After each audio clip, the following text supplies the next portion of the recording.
हाँ स्टूडेंट्स, कैसे हैं आप। बीए बीएससी बीकॉम तृतीय सेमेस्टर के इस को करिकुलर क्लास में एक बार फिर आपका स्वागत है। मानव मूल्य एवं पर्यावरण अध्ययन, जो कि आपको थर्ड सेमेस्टर में पढ़ने हैं। तो चलिए स्टार्ट करते हैं। आज हम लोग तीसरा लेक्चर। मैं हूं Shailendra Gupta, big learn academy के डिजिटल प्लेटफॉर्म पे एक बार फिर आपका स्वागत है। आज हम लोग तीसरे लेक्चर में मानवीय मूल्यों एवं वर्तमान प्रथाओं के बारे में हम बात करेंगे, यानी कि human values and present practices, जिसको अगर हिंदी में हम देखें तो ये इसका हिंदी बनेगा मानवीय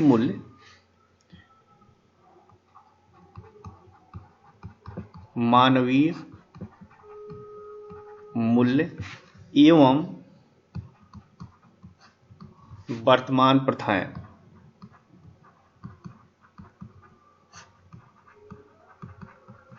तो आज हम लोग बात करेंगे मानवीय मूल्य, और मानवीय मूल्य के साथ साथ जो वर्तमान प्रथाएं हैं उनके बारे में बात करेंगे।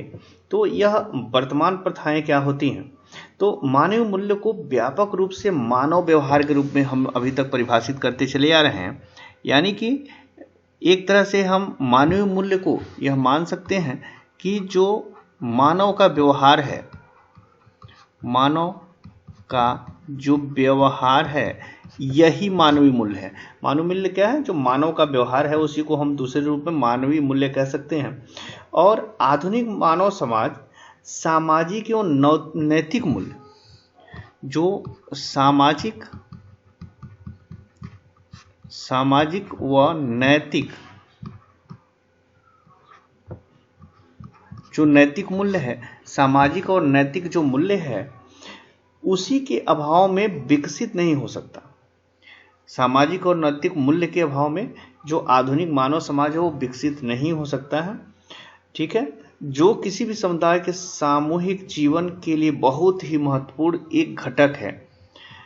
अब अगर हम इसको देखें तो पारंपरिक रूप से रीति रिवाजों और विकसित जो विरासत है उसको महत्व दिया जाना चाहिए, तथा सामाजिक सांस्कृतिक समूहों को उनको मूल्यों के बारे में जागरूकता बढ़ानी चाहिए।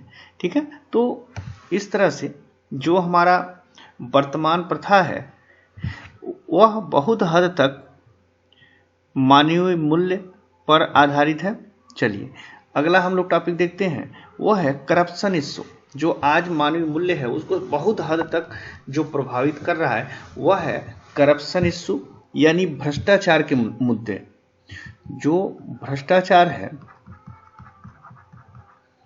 भ्रष्टाचार के मुद्दे, यानी जो भ्रष्टाचार के मुद्दे हैं वो आज जो सामाजिक मूल्य है उसको काफी हद तक प्रभावित किया है। अब यह जो करप्शन शब्द है यह एक्चुअल में लैटिन वर्ड से लिया गया है। लैटिन वर्ड क्या है? करप्टस से लिया गया है। करप्टस लैटिन वर्ड है, उसी से लिया गया है करप्शन। इसका हिंदी होता है भ्रष्टाचार। भ्रष्टाचार यानी कि आज का जो मानवीय मूल्य है या फिर जो सामाजिक मूल्य है उन सभी को सबसे ज्यादा कोई प्रभावित किया है तो वो किया है करप्शन। करप्शन जो शब्द है लैटिन वर्ड करप्ट से बना हुआ है और इसका अर्थ होता है भ्रष्टाचार। भ्रष्टाचार क्या है? जैसे किसी भी सरकार की कार्यकारी, कानूनी, न्यायिक शाखाओं के साथ साथ जो राजनीतिक व अन्य संगठनों में अपने या दूसरों के साथ साथ राजनीतिक या अन्य संगठनों में, किसी भी संगठन में, चाहे वो राजनीतिक हो या फिर न्यायिक हो, अगर उन संगठनों में अपने या दूसरों के लाभ के लिए या लाभ के उद्देश्य से शक्ति के दुरुपयोग को संदर्भित करते हुए अगर कानूनी रूप से अनुचित कार्य किया जाता है तब उसको हम क्या बोलते हैं? भ्रष्टाचार बोलते हैं। भ्रष्टाचार क्या है कि जहां जिस पद पे बैठे हुए हैं यदि उसका हम दुरुपयोग कर रहे हैं, कोई भी जो राजनीतिक हो या फिर कानूनी हो, किसी भी पद पे आप बैठे हुए हैं, अगर उस पद का दुरुपयोग कर रहे हैं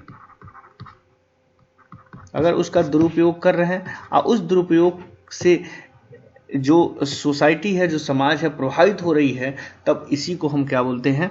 करप्शन कहते हैं। जैसे मान लीजिए सरकारी अधिकारियों द्वारा धोखे या आपराधिक गतिविधि को प्रायः व्यक्तिगत लाभ के लिए अगर उसका उपयोग किया जा रहा है तो हम क्या कह सकते हैं? उसको भ्रष्टाचार कह सकते हैं। भ्रष्टाचार एक व्यापक अर्थों में सार्वजनिक अधिकारी की गतिविधियों को संदर्भित करता है। अब अगर हम विश्व बैंक की बात करें तो विश्व बैंक ने बड़ी छोटा और बड़ी सटीक इसका परिभाषा दिया था।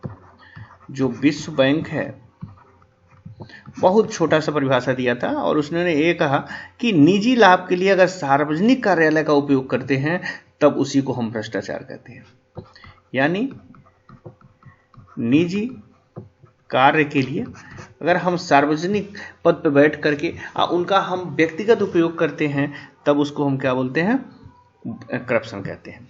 ठीक है, चलिए नेक्स्ट पॉइंट हम देखते हैं। How corruption does take place, course of corruption, यानी भ्रष्टाचार कैसे होता है या भ्रष्टाचार के कारण क्या है। तो अगर हम इसका कारण देखें तो बहुत आसानी से हम इसको देख सकते हैं। जैसे यदि इसमें उत्पादों या समाधानों की कमी होती है या यदि सरकार द्वारा नियंत्रित आर्थिक माहौल में मांग आपूर्ति का असंतुलन होता है तो ग्राहकों को सेवाओं एवं उत्पादों के लिए निर्धारित कीमतों पर प्रीमियम देना होता है। जो भी निर्धारित कीमत है उसमें जो प्रीमियम देना पड़ता है, जो प्रीमियम, उसी को हम क्या बोलते हैं? भ्रष्टाचार कहते हैं। जैसे अगर दूसरे शब्दों में अगर हम कहें तो भ्रष्टाचार प्राय लाइसेंसों, नियंत्रणों व मौकों पर निरीक्षण की प्रणाली से उत्पन्न होता है, उसको भी हम क्या बोलते हैं? भ्रष्टाचार बोलते हैं। या फिर अगर हम और अच्छे से अगर इसको डिस्क्राइब करना चाहें तब देख सकते हैं जैसे भ्रष्टाचार के लिए अनुकूल वातावरण, बहुत सारे कानून, दिशा निर्देश व नीतियां हैं जिनका पालन करना कठिन है और पालन न करना ही क्या है? भ्रष्टाचार है।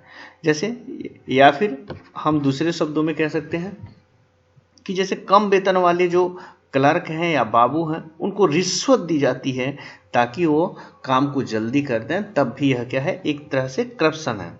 या अगर हम पॉलिटिक्स के व्यू पॉइंट से देखें तो सत्ता हथियाने वाले राजनेता अपनी सत्ता बनाए रखने के लिए मतदाताओं को बहुत अधिक धन देते हैं, यह भी एक प्रकार का क्या है? करप्शन है। चलिए नेक्स्ट पॉइंट देखते हैं। ब्राइबरी इशू यानी रिश्वतखोरी का मुद्दा। रिश्वतखोरी का मुद्दा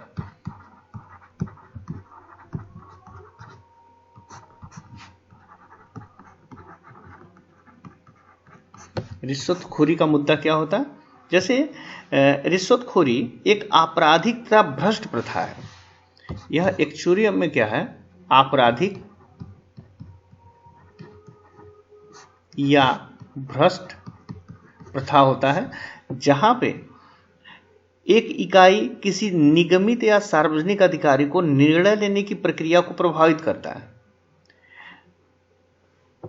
या उसको प्रभावित करने के लिए उसके एवज में कुछ अन्य धन या कुछ भी चीजें उसको देता है, तो वही क्या है? रिश्वतखोरी है। या दूसरे शब्दों में कहें कि कोई भी अधिकारी या भ्रष्ट कोई राजनीतिक आपके काम को करने के लिए अगर वह रिश्वत की मांग करता है तो वही क्या कहते हैं? उसको रिश्वतखोरी कहते हैं। रिश्वतखोरी सांस्कृतिक व सामान्य जनता के लिए एक जोखिम है और इसीलिए इसको क्या हम बोलते हैं? अनैतिक बोलते हैं। यह एक अनैतिक भाषा है। ठीक है, चलिए नेक्स्ट देखते हैं। रीजंस फॉर क्रिटिसाइजिंग ब्रेवरी, यानी रिश्वतखोरी की आलोचना करने के कारण क्या कारण है जिससे कि हम रिश्वतखोरी की आलोचना करते हैं? तो उसमें पहला जो कारण है, रिश्वत सार्वभौमिक रूप से शर्मनाक है। जो रिश्वत है वह सार्वभौमिक रूप से शर्मनाक है जैसे प्रत्येक देश द्वारा रिश्वतखोरी को एक आपराधिक अपराध माना जाता है। कुछ कानून जैसे कि जुए से संबंधित कानून परिणामों की परवाह किए बिना नियमित रूप से तोड़े जाते हैं। किसी भी देश में रिश्वत लेने वाले और रिश्वत देने वाले अपनी रिश्वत को सार्वजनिक नहीं करते हैं। ठीक है, इसका दूसरा रीजन देखते हैं। रिश्वत अमीरों के लिए एक बिक्री है। रिश्वत क्या है? जो अमीर लोग हैं के लिए एक बिक्री है। तो इसका क्या मतलब होगा? जहां धन या उसके समतुल्य एक निर्णायक कारक होता है, जहां वह धनी व्यक्ति जीत जाएगा। अब नेक्स्ट जो रीजन है वह है रिश्वतखोरी एक विश्वासघात है। प्रत्येक सामाजिक प्रयास में विश्वास की आवश्यकता होती है, जिसे इस अपेक्षा के रूप में परिभाषित किया जाता है कि कोई व्यक्ति वह पूरा करेगा जिसकी उनसे अपेक्षा की जाती है। रिश्वत लेना विश्वास के साथ विश्वासघात है। ठीक है, रिश्वतखोरी अगर एक और पॉइंट के बारे में बात करें तो एक जैसे दूसरे रूप में हम बात कर सकते हैं कि रिश्वतखोरी एक दैविक प्रतिमान का उल्लंघन करती है। अगर इसको हम डिफाइन करें तो इस तरह हम समझ सकते हैं कि रिश्वत विरोधी कानून का पता परमेश्वर के समय लगाया जा सकता है। व्यवस्था विवरण की पुस्तक के अनुसार ईश्वर सोहद यानी रिश्वत नहीं लेता। ईश्वर क्या है? ईश्वर रिश्वत नहीं लेता।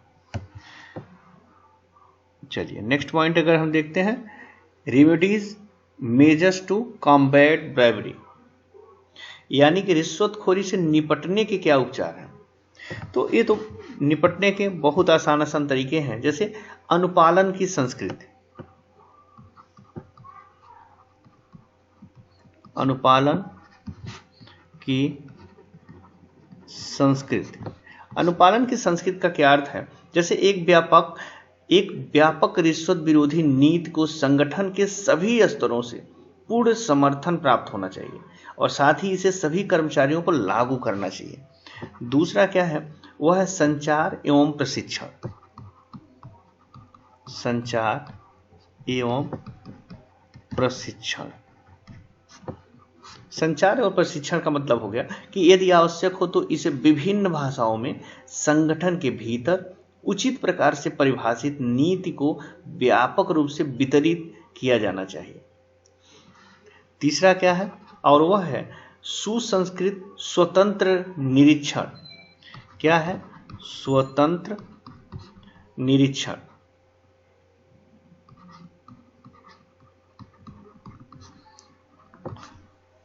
कंपनी के भीतर एक एकल विभाग या पुलिस अधिकारी द्वारा रिश्वत विरोधी प्रक्रियाओं की देखरेख की जानी चाहिए।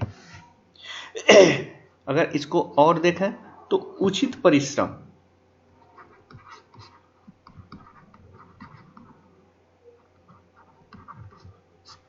उचित परिश्रम यानी जोखिम के स्तर के अनुसार इसमें सावधानी भी बरती जा सकती है। विलय एवं अधिग्रहण व्यवसायों के लिए एक महत्वपूर्ण जोखिम उत्पन्न करते हैं। चलिए नेक्स्ट पॉइंट देखते हैं, privacy policy in web and social media. आजकल यह बहुत ही इंपॉर्टेंट हो गया है, क्योंकि सभी जो नागरिक हैं किसी भी देश में वह आज वेब से या फिर सोशल मीडिया से जुड़े हुए हैं। तो privacy policy in web and social media यानी कि जो सोशल मीडिया है या वेबसाइट है उसकी जो प्राइवेसी पॉलिसी है उसकी गोपनीयता यानी प्राइवेसी रूल होता है, जिसके बारे में हमें बात करनी है। आजकल व्यावसायिक जगत सूचना और उससे प्राप्त अंतर्दृष्टि पर बहुत अधिक निर्भर है। वह कंपनियां जो अपने ग्राहकों को उत्पाद एवं सेवाएं प्रदान करने के लिए डेटा संसाधित करती हैं वे इस पर निर्भर हैं। किसी कंपनी में शीर्ष कार्यपालक से लेकर निम्नतम स्तर के कर्मचारी तक सभी डेटा पर बहुत अधिक निर्भर है। सूचना सुरक्षा की आवश्यकता एक जटिल वातावरण में तीव्रता से महत्वपूर्ण हो जाती है, जहां संगठन बहुत सारी सूचनाएं प्राप्त करते हैं और उसे संभालते हैं। एक सरल एवं जटिल गोपनीयता नीति समझौता विकसित करना उन व्यवसायों के लिए लाभप्रद होगा जो अपने ग्राहकों की सूचना सुरक्षित करना चाहते हैं। एक घोषणा या कानूनी रूप से बाध्यकारी दस्तावेज जो बताता है कि कैसे एक फर्म और वेबसाइट एवं साइट विजिटर डेटा एकत्र प्रबंधित एवं संसाधित करती है, गोपनीयता नीति के रूप में जानी जाती है। इस तरह हम देखेंगे, जैसे कि अगर हम एग्जाम्पल के रूप में देखें तो हम देखेंगे कोई भी ऐप अगर हम अपने सेल फोन में इंस्टॉल करते हैं तो हम देखेंगे कि वहाँ पे रूल आता है और उस रूल में हमें टिक करना होता है। जब हम टिक कर लेते हैं तो हम यह प्रूफ कर देते हैं कि जो ऐप है इसकी जो शर्त है उन सभी शर्तों को हम मान रहे हैं, लेकिन हम में से अधिकतर लोग इन शर्तों को पढ़ते नहीं हैं और इसी शर्त में वह क्या करते हैं, उसमें बहुत इल्लीगल पॉइंट भी लिख रखे रहते हैं, जहां पे जब हम कभी कानूनी दावा करते हैं तो वहां पे उन शर्तों के आधार पे हमारा दावा फेल हो जाता है। ठीक है, तो इन्हीं शर्त के द्वारा जब हम अपना डाटा उनको देते हैं तो वह उस डाटा को प्राइवेसी पॉलिसी के तहत उसको संरक्षित रखते हैं। इसी पॉलिसी को हम क्या बोलते हैं, privacy policy in web and social media. ठीक है, चलिए नेक्स्ट पॉइंट देखते हैं, प्राइवेसी पॉलिसी इन वेब। अगर हम वेबसाइट की कुल बात करें तो हम देखेंगे कि ग्राहक डेटा से निपटने वाली प्राइवेसी पॉलिसी इन वेब, यानी कि वेब में गोपनीयता नीति, यानी वेबसाइट में गोपनीयता नीति क्या होता है। अगर इसको देखेंगे तो ग्राहक क्या करता है कि डेटा से निपटने वाली कंपनियों तथा वेबसाइटों के लिए व्यावसायिक वेबसाइट क्या करता है, व्यावसायिक वेबसाइट पर गोपनीयता नीति को प्रकाशित करना आवश्यक होता है। ठीक है, आप देखते होंगे कोई भी वेबसाइट जब हम शुरू करते हैं तो लास्ट में उनका अपना कुछ रूल होता है, उस रूल के आधार पे ही हम वेबसाइट को यूज करते हैं, उनकी शर्तों के आधार पे यूज करते हैं और उसी को हम क्या बोलते हैं, प्राइवेसी पॉलिसी इन वेब।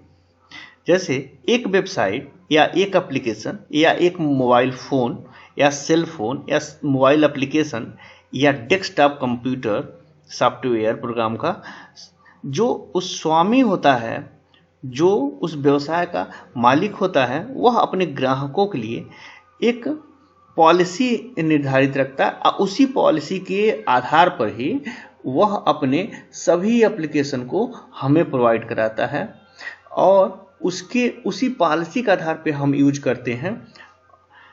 तो इसी पॉलिसी को हम क्या बोलते हैं, प्राइवेसी पॉलिसी इन वेब, जिनके कारण एक वेबसाइट को अपनी वेबसाइट पर गोपनीयता नीति के जो समझौते को पोस्ट करने की आवश्यकता होती है। अब इनमें क्या है, जैसे पहला जो रीजन है वह है कानून द्वारा आवश्यक, कानून द्वारा आवश्यक,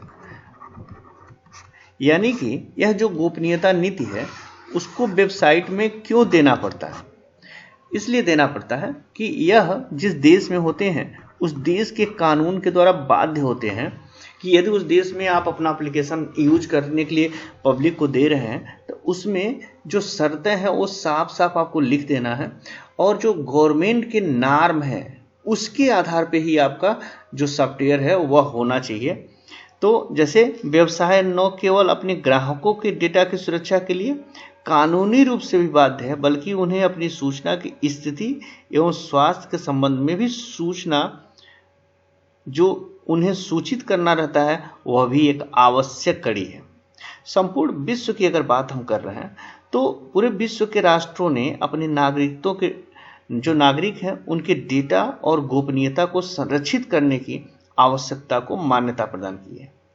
अगर इसके अलावा अगर और कौन से रीजन है तो उसमें दूसरा जो सबसे इंपॉर्टेंट रीजन होता है वह होता है तीसरे पक्ष की सेवाओं के लिए आवश्यक।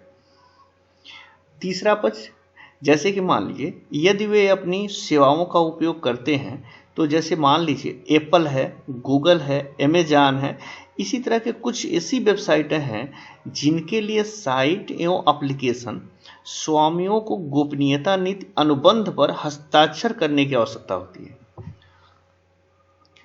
इसके अलावा पारदर्शिता में वृद्धि के लिए भी, जैसे अगर वो अपना प्राइवेसी पॉलिसी लिखे रहेंगे तो हम जब उनके एप्लीकेशन को यूज करेंगे तो उसमें एक पारदर्शिता रहेगी, एकदम साफ साफ लिखा रहेगा कि क्या उसमें हम यूज कर सकते हैं या क्या यूज नहीं कर सकते हैं। तो यह भी एक रीज़न है जिसके लिए उन्हें अपने पॉलिसी को स्पष्ट करनी होती है। अगर हम यही बात देखेंगे तो जो प्राइवेसी पॉलिसी है यही सब सोशल मीडिया के लिए भी लागू होता है।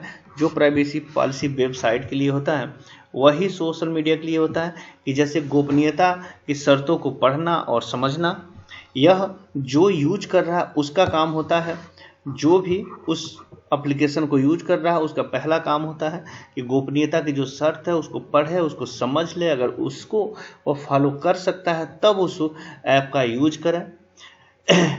साइट की सुविधाएं और विशेषताओं को समझ लें, उससे परिचित हो जाए, अपनी गोपनीयता सेटिंग भी समायोजित कर लें। जो हम यूज कर रहे हैं तो पहले अपना भी गोपनीयता सेटिंग कर लें और देख लें कि हमारा जो एप्लीकेशन है उस एप्लीकेशन के यूज करने से हमारी गोपनीयता तो बाहर नहीं जा रही है। चलिए नेक्स्ट पॉइंट देखते हैं, साइबर थ्रेट। ये बड़ी कमाल की चीज है, साइबर खतरा जिसको बोलते हैं। साइबर खतरा जो कि आज के समय में बहुत तेजी से चल रहा है। डेटा को चुराना, उसको क्षतिग्रस्त करना, किसी संगठन या व्यक्ति को डिजिटल हित एवं स्थिरता को बाधित करने के उद्देश्य से उसे दुर्भावनापूर्ण से तरीके से दूसरे को बेच देना। जैसे कि जब हम कोई एप्लीकेशन अपने सेल फोन में इंस्टॉल करते हैं तो वह पूछता है कि क्या हम आपका गैलरी यूज कर सकते हैं कि नहीं, हम आपका कॉन्टैक्ट यूज कर सकते हैं कि नहीं, हम आपका डेटा यूज कर सकते हैं कि नहीं। हम हर बार क्या करते हैं, अलाउ करते चले जाते हैं। यानी कि अब वह जो एप्लीकेशन है वो क्या करेगा, हमारे गैलरी को टच कर सकता है, हमारे कॉन्टैक्ट को टच कर सकता है, जो डेटा है उसका यूज कर सकता है, और अब उसको वह अपने एप्लीकेशन के माध्यम से वह स्टोर कर लेगा।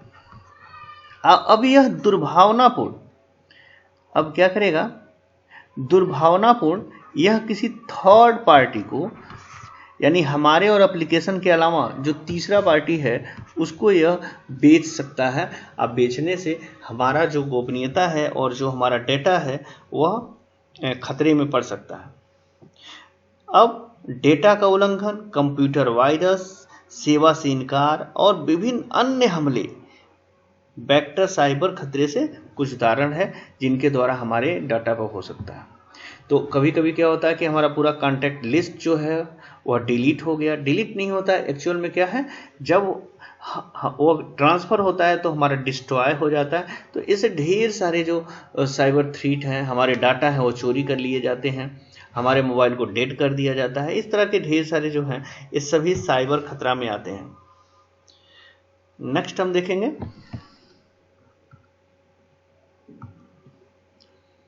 Online shopping. आज के डेट में यह बड़ा जो है मुद्दा है और वह है ऑनलाइन शॉपिंग।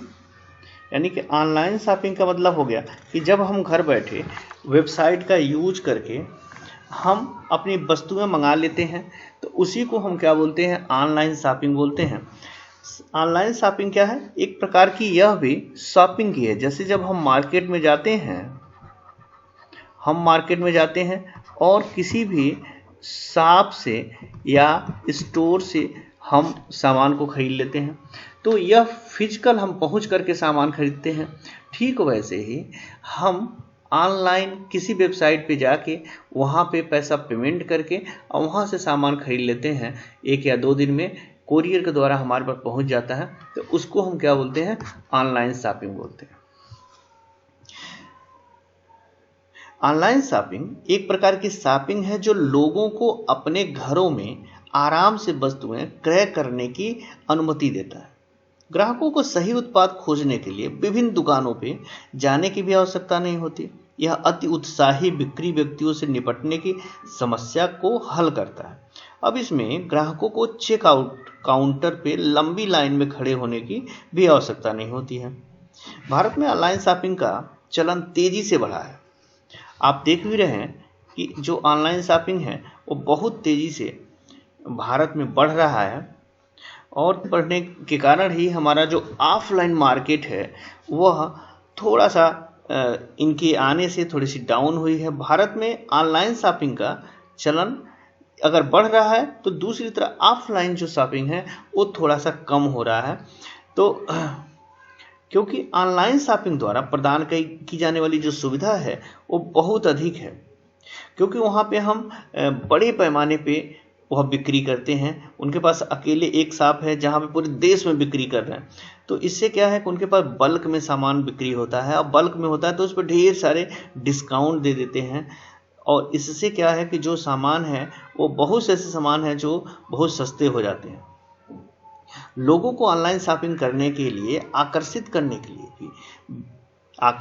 के लिए भी विभिन्न ई कॉमर्स कंपनियां जो हैं वह समय समय पे कैशबैक छूट की पेशकश करते रहते हैं, जिससे कि उनकी बिक्री बढ़ती है और लोग उनकी तरफ अट्रैक्ट होकर के सामान खरीदते हैं। तो इसी सिस्टम को हम क्या बोलते हैं? ऑनलाइन शॉपिंग बोलते हैं। चलिए, तो ये टॉपिक हम लोग का यहीं पे समाप्त हुआ। अगले टॉपिक के लिए हम नेक्स्ट वीडियो में फिर मिलेंगे। तब तक के लिए आप सभी को ढेर सारी शुभकामनाएं। वीडियो को पूरा देखिए। यदि आपको ऐसा लगता है कि वीडियो बड़ा है या फिर स्लो है तो आप थोड़ा सा स्पीड बढ़ा लीजिए, लेकिन वीडियो को देखिए, अपने दोस्तों में शेयर कीजिए। और अगर आपको ऐसा लगता है कि कुछ भी आपके लिए थोड़ा सा मेहनत किया गया है तो आप चाहे तो चैनल को सब्सक्राइब कर लीजिए, लाइक कीजिए। अगर आपको नहीं पसंद है या फिर कुछ और चाहते हैं तो प्लीज़ कमेंट भी करके बताइए कि और कैसे इसको और बेहतर बनाया जाए। तब तक के लिए आप सभी को ढेर सारी शुभकामनाएं। Thank you.